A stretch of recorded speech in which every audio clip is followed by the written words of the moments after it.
Welcome back, everyone, and thank you so much for coming.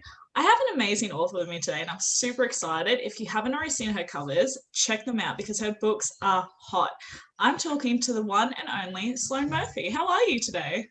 Morning, Kyra. I'm amazing. Thank you. How are you? I'm fabulous. Now, I notice we both have our coffee in hand, so this is going to be dangerous, but I'm super excited. I want to get straight into it. So, what's it like living in Peterborough in the UK? I mean, I'm a bit of an introvert, so I don't go outside that much. I literally drove through my city the other day and there was like 12 new buildings. I was just like, where am I?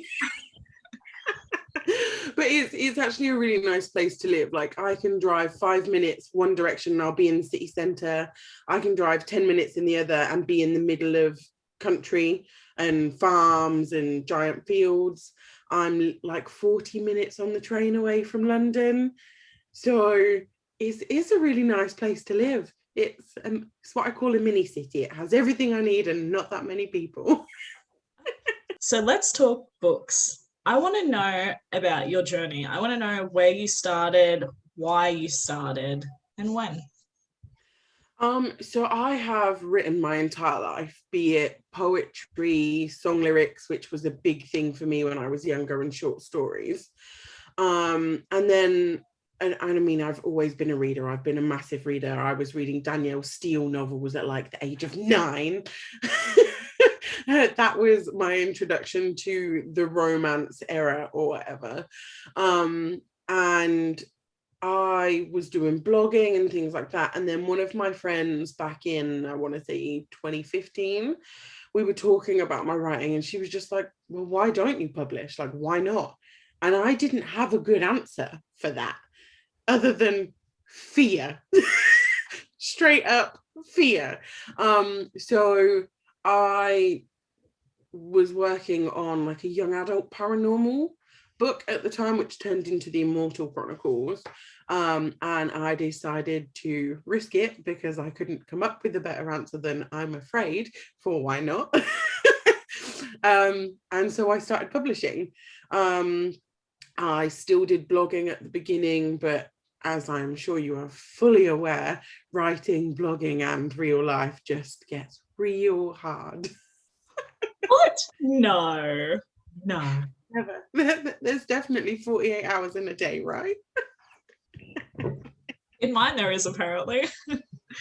So, did you then have to prioritize the blogging? Prioritize the writing over the blogging.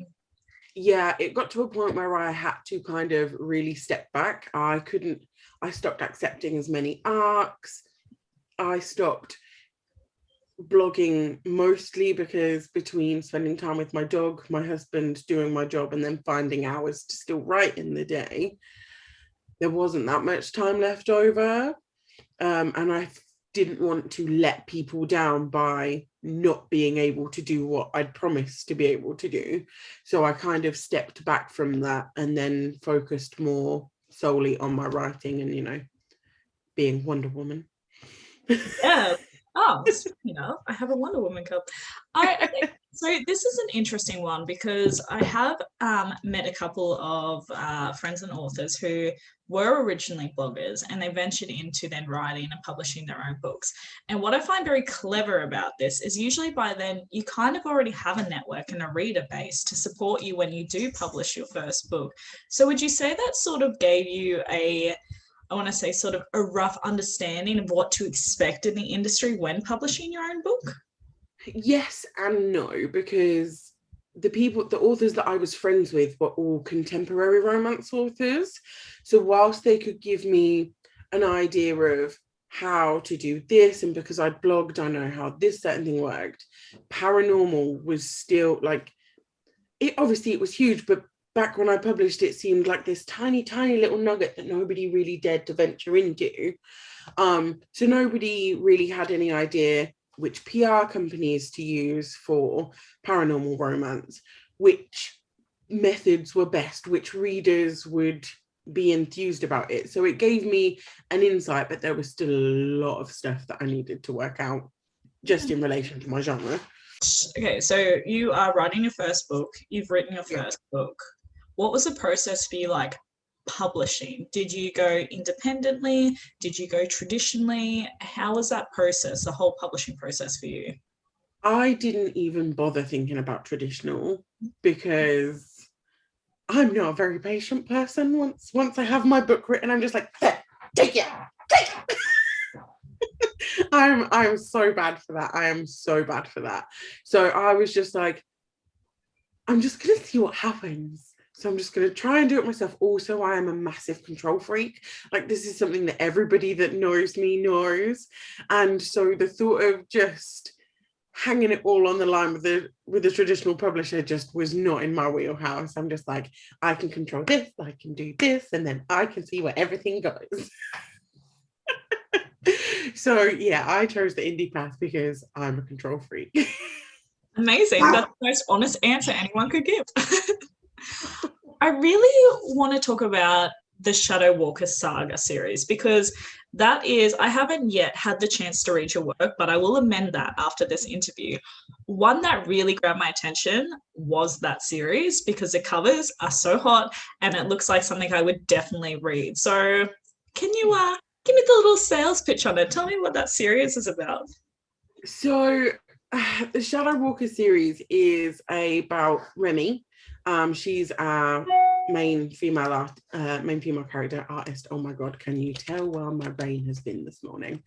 I apparently haven't had enough coffee. So Remy is, when she starts, she believes that she is human. She has her whole life planned out. She's at school. She's wanting to become a doctor. She's also a dancer because that's one of her big passions. Her best friend and her older brother basically ghosted her like a year and a half before the book starts. And they come back right at the beginning. And you find out why they left. It's because it was to protect her, essentially, because she is not human. She is a hunter, but she couldn't find out until a certain point, because if they find out before a certain point, they can die because of brain chemistry and angelic power, as it were. And she is a hunter, which is Nephilim of angel blood. And the hunters are cursed to be reborn each time they die. So this is not her first life. This is her 12th life. And she has the choice whether or not to stay on her human path with her fiance and going to medical school and living that life, or retaking up the family mantle, as it were, and keeping the other factions in line. So the world is made up of 4 factions. There are hunters, there are the Dracul, which are vampires, the Lycans, and the witches. And the Dracul and the Lycans are these monstrous beasts that just go rabid and wild.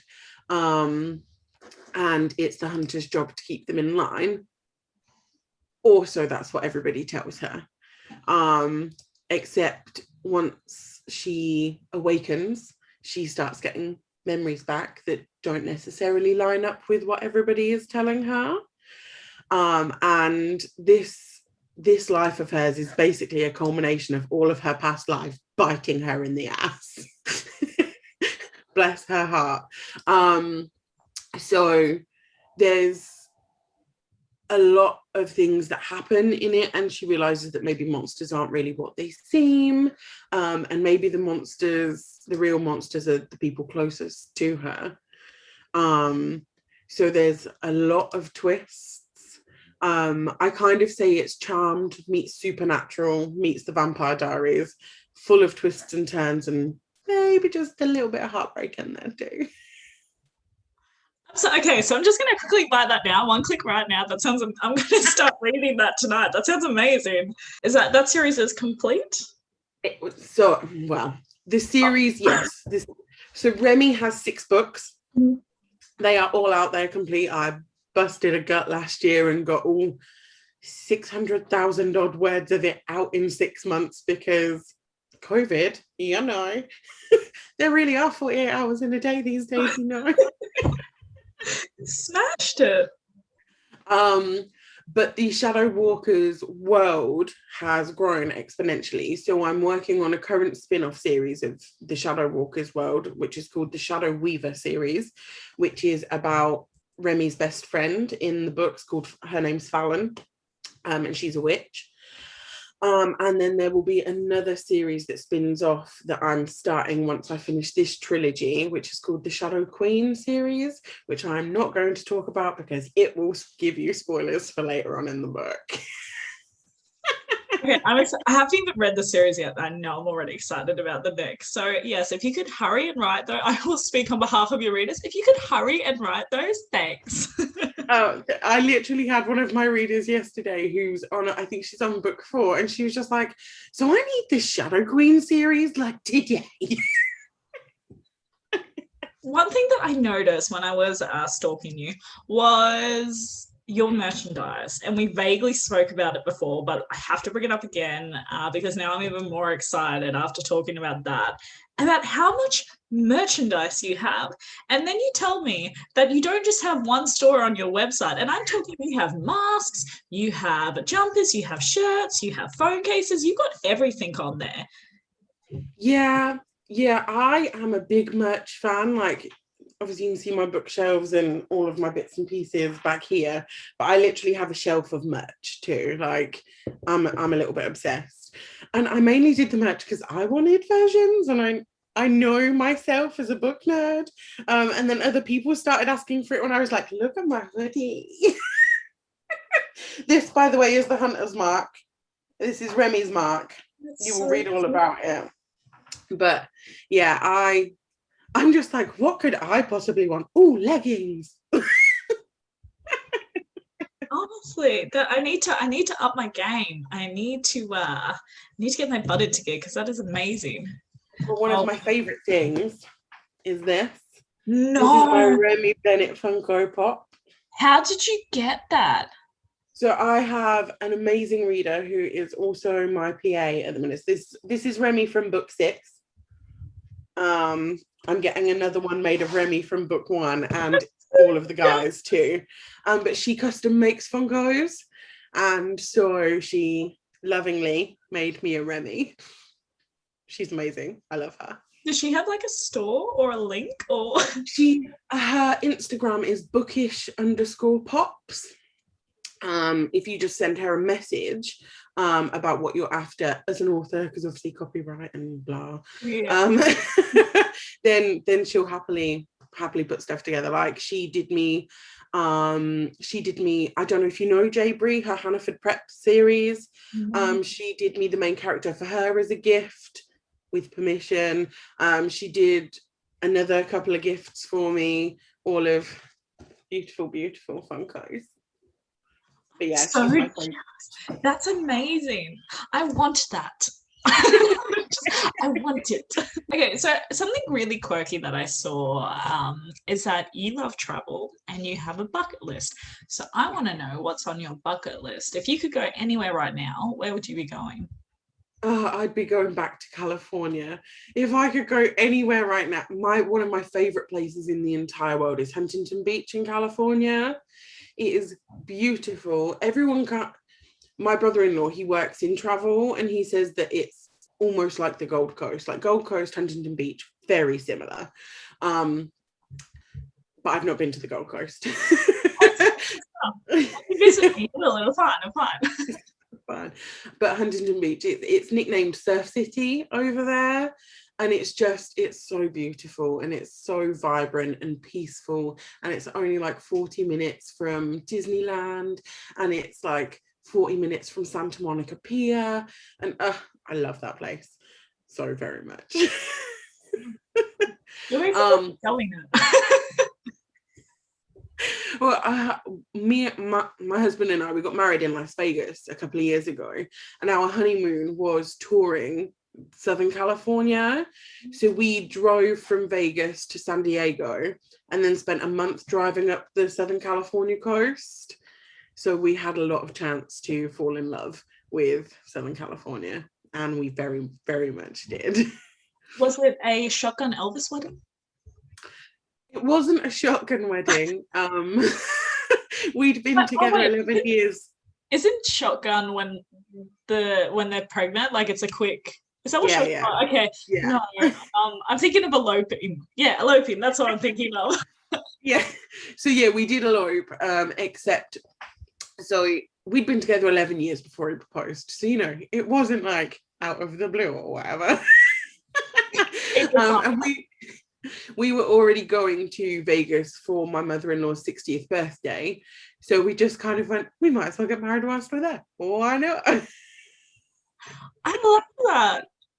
So we didn't do an Elvis wedding. We got married in one of the chapels in the hotel. It was very beautiful. It was a whole of 8 minutes and 29 seconds long. Best wedding ever. Did you have like a wedding dress or something like that, or what? Oh yeah. We planned, because it was like a year and a half before we went that he proposed. I had a dress, he had suits, we had flowers, we had a photographer. We webcasted it to everybody back home so they could see it and take part, because not everybody could obviously come out with us. It was amazing. It was beautiful. We loved it very, very much. That's so sweet. I'm like, oh Yeah. my heart.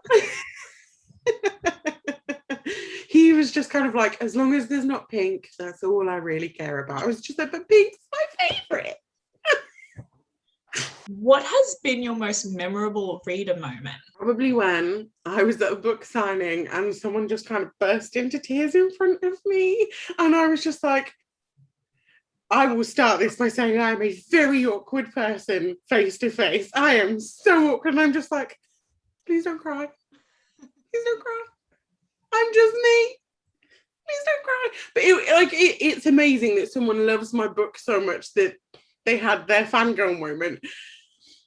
But I was just, and I was just like, I don't know how to deal with crying women, apparently. I'm a man right now. What is going on? You on the shoulder like, there, security. No, I'm kidding.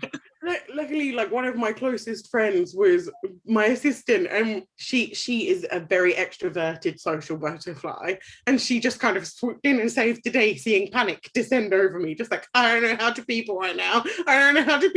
This day has been really hard. How do I people?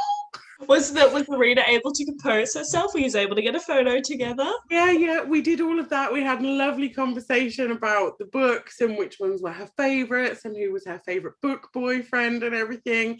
And it was amazing. I think that was the first time it really hit me that people were actually reading my books and enjoying them, because it's one thing talking to people online, and I love it. I love interacting with my readers. My reader group are amazing. But there was just something about that moment. I was just like, oh shit. Like, I'm actually a writer. Now, I want to talk about, I noticed that you are published through Hudson Indie Inc. Now, indeed. Is that you or is that another publishing house? No, so it is a small indie publishing house run by Stephanie and Blake Hudson. I have known those guys since 2016, I want to say. And they started the publishing house last year. I was the first person that they signed to it. Bless their hearts. But it was kind of, I've known them for ages. I was potentially being made redundant, which did happen at the end, as they were like, this is something that we're thinking about doing. Like, you want to be our guinea pig? And Blake is a wonder with ads. Like, he's amazing. And so I was just like, I haven't really got anything to lose by doing this at this point, because, like I said, I was at risk of being made redundant, and I didn't have a fallback option at that point beyond writing. And I figured if they could help me make it so that this is something I can do full time, then why not? And I know that some people have hesitations when going to small indie presses because they don't do that much behind the scenes. And I might be a little biased because, like I say, I love Steph and Blake, and I also work for Hudson Indie Inc. I format all of their books, their paperbacks, everything. like I do all of my own, and I always have. So I do that for them because obviously I was being made redundant and they just kind of saved my ass essentially. But yeah, so I signed to them and they've been amazing. They do editing, formatting, cover design, ads, everything. And like I say, I know that a lot of small indie presses get a lot of bad press, but they're amazing. They're also amazing human beings, which definitely helps. So yeah, I kind of moseyed on over to them and I honestly have zero regrets. Zero regrets. So would you say that for newer writers, if they are looking at going through a small indie house, that obviously in any avenue or any way you go, that you have to do your research and make sure that they're the right people for you and that the contract and agreement and the terms are going to benefit them and they know what to expect? Because I think some people go into it expecting small indie presses to basically do everything for them. And that's not the case. Like, you still have to put a lot of work and effort into it. Oh yeah, I'm not going to say that I don't still absolutely bust a gut trying to fit everything I still need to do in. But yeah, 100% research is everything when it comes to this stuff. So look at what it is they're actually offering, look at the other authors that are represented by them, what are their rankings, how many books do they have out, how does that apply to them, what are they actually offering you, are they just going to edit your book, give you a cover, or do you have input on those things? Are they going to advertise you, are they going to give you ads in returns for the royalties that you're giving them? Because these days, personally, I think it's so hard to do any of what we do without some form of marketing. So yeah, research. Like, I would never say yes to what I call a vanity press, the ones that make you pay them. Like, I never. And that isn't something that you would have to do with a small indie press. It should be the other way around. But research is key, 100%. I've seen a lot of horror stories about small indie presses, but I think because I knew Stephen Blake before going into it, like I knew who they were as people and what their business ethos was. So I had a lot more confidence with it. But that doesn't mean I didn't go through my contract 7 times to make sure that it was right. Yeah, which everyone should do as well. Yeah. So then, what would you say your greatest obstacle and your greatest achievement has been so far in your writing career? So my biggest obstacle was probably when I burnt out. I was organising 2 book signings, a wedding, and trying to write, and had a real life all at the same time. And obviously something had to give, which ended up being my writing. I ended up taking, I think, about 18 months out. So coming back after that was probably the second part of that big hurdle, because crazy. My biggest achievement was undoubtedly A Crown of Blood and Bone, Remy's first book. When she went into the top 100 on Amazon, there was definitely a pajama party that happened in this very room with a little dance. So that's probably my biggest like numbers achievement or whatever. But I think just seeing my readers in my reader group, seeing them interact, seeing how much they love the worlds that I'm building is probably the other biggest achievement of mine. Like having a safe space where people can come and talk about the books and be really excited about the books, and getting to interact with them. It's lovely. I love it. Congratulations on making the top 100 on that. That's amazing. Thanks. like I'm an awkward potato. But that honestly, like, those are the highlights. Like, I know that we always say, it's just a number, and it is, but it's so gratifying because so much work and effort goes into it. When you have a release and when you hit those numbers and you're seeing how much people are actually loving it, it all hurdles you at once. So yes, to pajama party and dance. I mean, yeah, when I wrote books 1 and 2 of this series, last May I wrote 160,000 words. Like, it was an insane month. So to see the payoff from that, and it is just a number, but I had my own mini goals, as it were. So I was like, get in the top 1,000. Like, that's still an extreme goal. But if I can do that, I'm going to be happy. So what does your writing routine look like? What does your day-to-day routine look like? Because you got some big word count mentions happening in here, so you must be on fire. Yeah, I sprint daily with people from all across the world. So my closest friends, I have one in Australia, one in America, one in France. And I sprint with them almost on the daily. And I mean 7 days a week. So I am normally at my desk by 6:30 in the morning at the latest.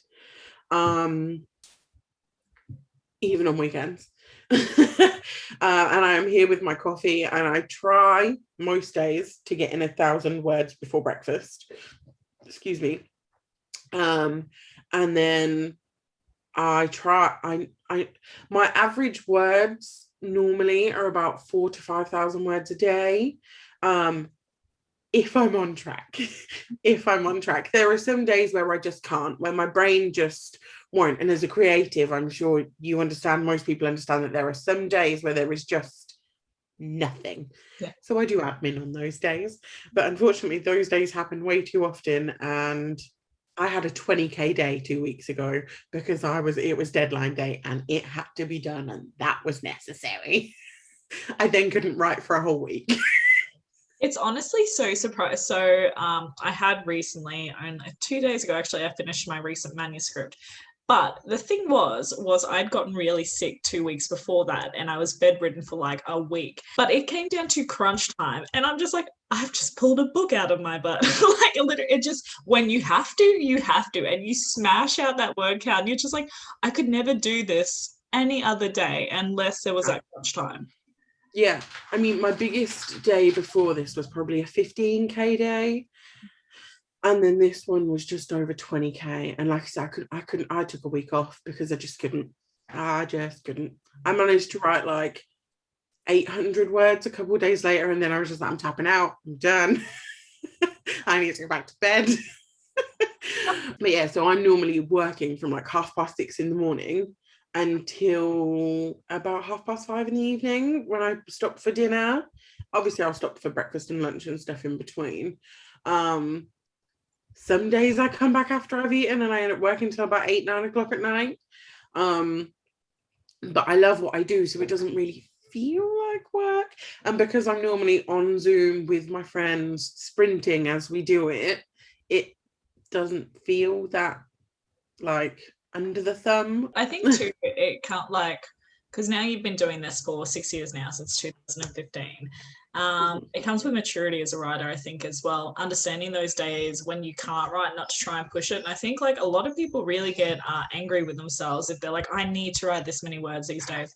And then as you sort of age with it, I want to say, you go, okay, I've hit a wall this day, this isn't feeling right, I'm going to leave this is okay, because you know it's going to flow through another day.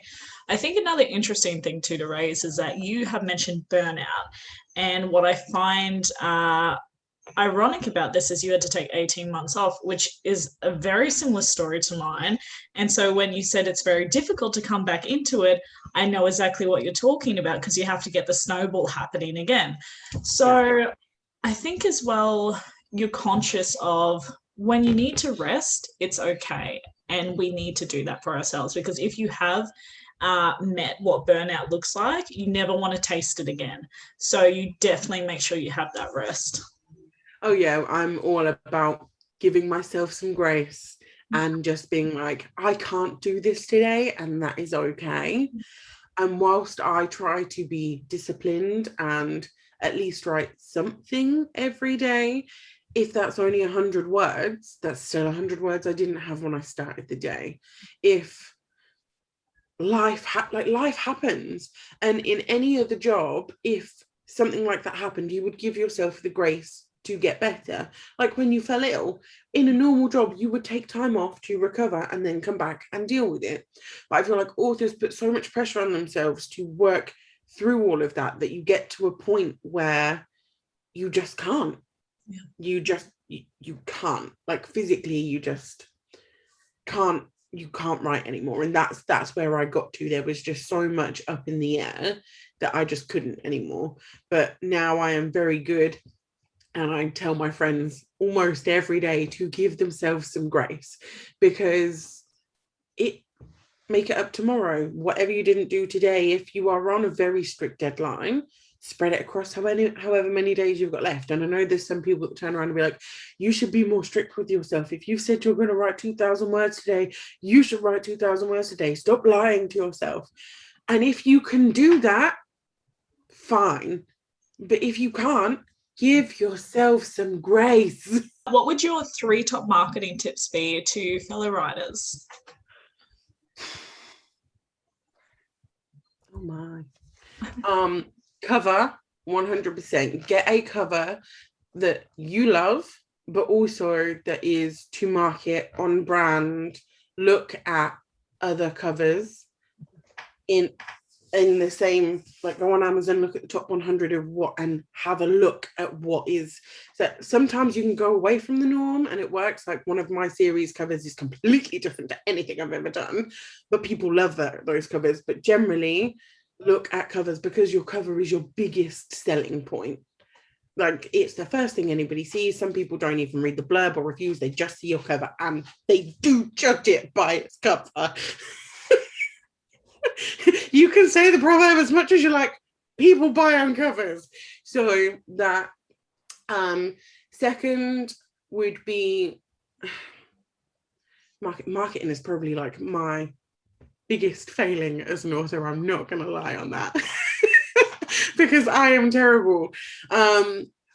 The second is probably to, like, find your tribe, because once you've found your tribe, you can cross promote within, and there isn't that pressure. Like, for me, reaching out to other authors to do cross promo, terrifying. I am an awkward potato. I say this to everybody I talk to. Like, I literally messaged someone the other day, like, hi, can I maybe just drop into your group and talk about my new book, please? I'm a really awkward potato. I'm really sorry. But all authors have this exact same built-in, I'm really sorry concept. I guarantee that author said yes, didn't they? Oh yeah, she was amazing. But yeah, she was just like, yeah, no, it's fine. Just go, be fun, be free, be wild. And most authors are like that. They're absolutely fine with it. It's just that fear. So find your tribe, and build a newsletter, because Facebook will go down occasionally. They will turn off notifications. Same thing for Twitter and Instagram. Anything can happen, but you can. This is my control freakness coming back in. You control your newsletter. Obviously, you can't help people unsubscribing and people not signing up, but you can control the content, when it goes out, how it looks, who it reaches, essentially, because you've got those people. If you don't market to them, that's on you. So yeah, those 3, I guess. They're all very, very good. And you said you weren't good at marketing. I call lies. They're all great tips. What has been your favorite book to write so far? You can only choose one, and why? I love asking this question. You have no idea. Probably. So whole book, probably A Crown of Shadows and Secrets and Shadows. Oh my god, I can't remember my book title. Book 3 in the Shadow Walkers series, because I'd built Remy's world, we had done all this stuff, and then I got to build a whole new world within inside a world. And again, I'm not going to spoil or anything, but it was so much fun doing that, expanding the world, building new characters. And some of the things that happen in that book, I'm not going to lie, people will yell at me about. They yell at me about it on the daily. But it's so, I love that book. It was so much fun to write. There is definitely comedic sides to it. There is also some very dark parts in that book. So it's definitely it's like being on a seesaw. But if I had to pick, say, one chapter, it would be the first chapter of book 5 of that series. Was genuinely so much fun to write because it's from, so something big happens at the end of book 4 because I am a torture artist and cliffhangers are my favourite thing in the world. I'm not gonna lie.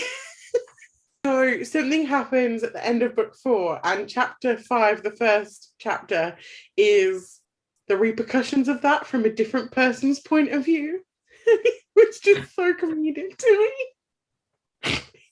Genuinely one of my favourite chapters that I think I've ever written. Just because, yeah, dealing with repercussions of fallout is just, I'm not going to tell you what happens because obviously spoilers, but that chapter was so much fun to write. I can see how like peeved up your reader's going to be watching this because they're like, I knew she was cruel. I knew she was laughing about it the whole time she wrote it. One of my readers dropped into my reader group and it was one of those memes about how I apparently was sitting with Satan, sipping on tea, laughing about my cliffhangers. And she asked whether I laugh or cry when I'm writing. I was like, when I'm plotting, I laugh. I definitely laugh. When I'm writing, though, I full on ugly cry. There is gross what happens when I'm writing such stuff. I remember I was writing what, I'm not going to tell you which book. I was writing one of the scenes and I didn't want to do it, but it had to be done. Like, it's one of the, you know, when characters like go completely off script and then you're in this corner and you've got nowhere else to go. So that happened, and I was sprinting with my friend Ava, and she looked up and she unmuted the Zoom. She's like, "Oh my god, you're actually crying." I was like, "I know, this really hurts." So yeah, that's my writing process. What? Okay, this is my favorite question to ask authors. What is your ultimate goal? What is a dream that you are chasing for your books and author career? I mean, I'd love my series to be made into a Netflix series. Like, just saying, Netflix, if you're listening. But honestly, I don't know. I don't really, it's not that I don't think that far in advance and I don't have goals, because everybody has goals, like hitting lists and hitting certain numbers and things like that. But for me, it's just building a world that people enjoy spending time in, which I think is one of the reasons that I'm enjoying this Shadow Walkers world so much, is because people fell in love with Remy and her stories. And obviously there's people that don't like it, that's what it is. Because you're never going to please everybody, and I'm slowly coming to appreciate that as a human. But I enjoy being in this world so much that I have obviously these 2 spin-offs that I'm writing at the minute, but I have like 12 others planned somewhere down the line, because the characters in this world, like, some of the side characters are some of my favorite characters. Like, don't get me wrong, I love Remy and I love her harem and I love them with a deep fiery passion. But some of the side characters give me such life all at the same time. So there's a guy called Caleb. I'm not going to tell you where he falls into the story, but he is one of my favorite characters. When you get there, you will understand, because I am yet to find anybody that has read the series and doesn't love Caleb with a deep fiery passion, because he's just an awesome little chicken nugget, bless him. An awesome little chicken nugget. I can't wait to fall in love. You and I have a new segment. You and I are going to go on an author date. I have lit a candle for you. I came prepared. Yes, I'm a gentleman. And I'm going to ask 5 quick questions and you are going to answer them. Are you ready? Oh, I suppose so. I forgot about this bit. I will not pull out any of it. No, I'm kidding. Maybe, depending. Okay, number 1. What is the clumsiest moment you've ever had? Oh my god. I genuinely have slipped on a banana peel before. Are you serious? I'm so deadly serious. Where? How bad was the fall? Was it like... This is probably one of my most embarrassing moments in my entire life, because I was in high school. I don't know if you guys call it high school. Yeah. We just call it secondary school here. But yeah, I was in my first year of high school. So I was 13, and it was at the top of a staircase, and it had obviously been left there by some stupid boys doing a stupid prank. And I was in a rush because I was late to class. And whoop, down I went down the stairs over a banana. Yeah, like I say, it was a moment. It happened in my life. I don't know that I can't. Yeah, it's my. I mean, I wasn't paying attention, and I trip over freaking fresh air. I am a very clumsy person, but that's probably up there on my most clumsiest. How I managed to put my foot on a banana peel is beyond. It's bright freaking yellow. How does someone miss that? That's something you see like in the cartoons. That entire situation is something I've seen numerous times. I wish it was a cartoon moment. I'm not gonna lie. I wish that this was something that hadn't happened to me. Yeah. What are the 3 words you would use to best describe yourself? Introvert. Awkward potato. I know I'm counting that as one word. Listener. Oh, I like that one. What song best describes you? I should have prepped for this better. High Hopes by yours truly. Okay. What is your life motto? So terrible. Oh, now I'm ready for it. I'm ready to hear this one. Stay safe, eat cake. What is it? Stay safe, eat cake.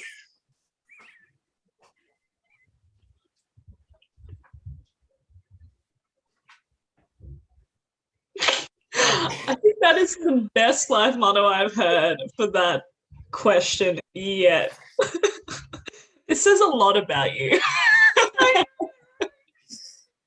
I mean, the other one would be give yourself grace, but stay safe, eat cake's been there longer.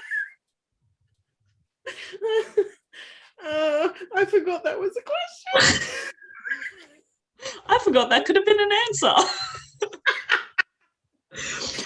I like cake. A lot of people do. I just didn't think it'd be life motto. Be like, work hard, be diligent, reach for your dreams, stay safe, eat cake. What is a unique skill or talent that you have that not many people know of? So I used to do Irish dancing, and so that is a very random skill / talent that I have, and also singing. Again, not something very many people know about. That's cool. Yeah, I'm a very strange person made up of weird, different creative blocks. Because I've seen Irish dances and I don't understand what's happening, but I think it's amazing. And you can sing as well. Wow. Yeah, Irish dancing I started doing when I was very, very young. I gave it up in my teens because dancing is hell on the knees.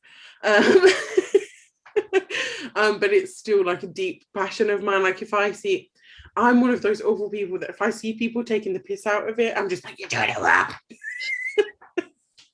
The demon voice comes out from within, just like, no. I said no. Those are all my questions. Now, would I go on another date with you? Yes, I think for the humor side of it, indefinitely. Now, tell us, where do we stalk you and what do you have coming up? What are we releasing? So, stalk-wise, there's my reader group, which is called The Shadow Realm, which will make more sense if people read the Shadow Walkers Saga. On my Facebook page or my website, or authorsloanemurphy.com. As for upcoming releases, so I have Hunter's Heart, which is book 2 of the Shadow Weaver series, which is Fallon's story. That comes out on April 12th. I'm currently working on the 3rd book in that series, Demon's Blessing. And after that is the 5 or 6 book Shadow Queen series. Haven't finished plotting yet, so I can't tell you exactly what that is. And then my year is gonna round up by finishing a series that I started before my burnout. I'm really sorry, readers. I'm really sorry it's taken me this long to get here. Which is my Blackwater Academy series. As for next, that's this year. Next year, I haven't really decided yet. I have a couple of co-writes that I'm working on that are secrets at the minute. So I've got those in the works too. I have about 30 different things written down in a Word document for different stories, different plot lines, different spin-offs. So I'll decide towards the end of the year. I can hear your readers now. They're like, no, we want to listen now. Yeah, 100%. And I'm just like, I don't know where my brain is going to be at after I finish the Shadow Queen series. So we'll see. This is exciting though. This is lots of books coming out. This is awesome. Yeah, my aim is to write another eight books this year. I've already written 3, and obviously the third release is on April 12th, but I also published the Shadow Walker box sets, which have extra excerpts that aren't in the normal books. So I've already published like 5 books this year. It's a big year for me. Yeah, it's a big year for the Shadow Walkers world in a whole, but I honestly have no idea where I'm going to be come the end of it. So I don't know yet. I can't tell anybody what comes next year yet. I have had an absolute blast day. Thank you so much for coming on today. Thank you for inviting me here. It's been so much fun. Absolutely. I've definitely had, maybe I had too much coffee, I don't know, but I was laughing a lot, that's for sure. Please, you're going to be drinking more all day. I know how this works. But I am going to love you and leave you, so keep in touch, and I'll look forward to that new release coming out this month. Fabulous. Thank you for having me. All right, bye. Bye.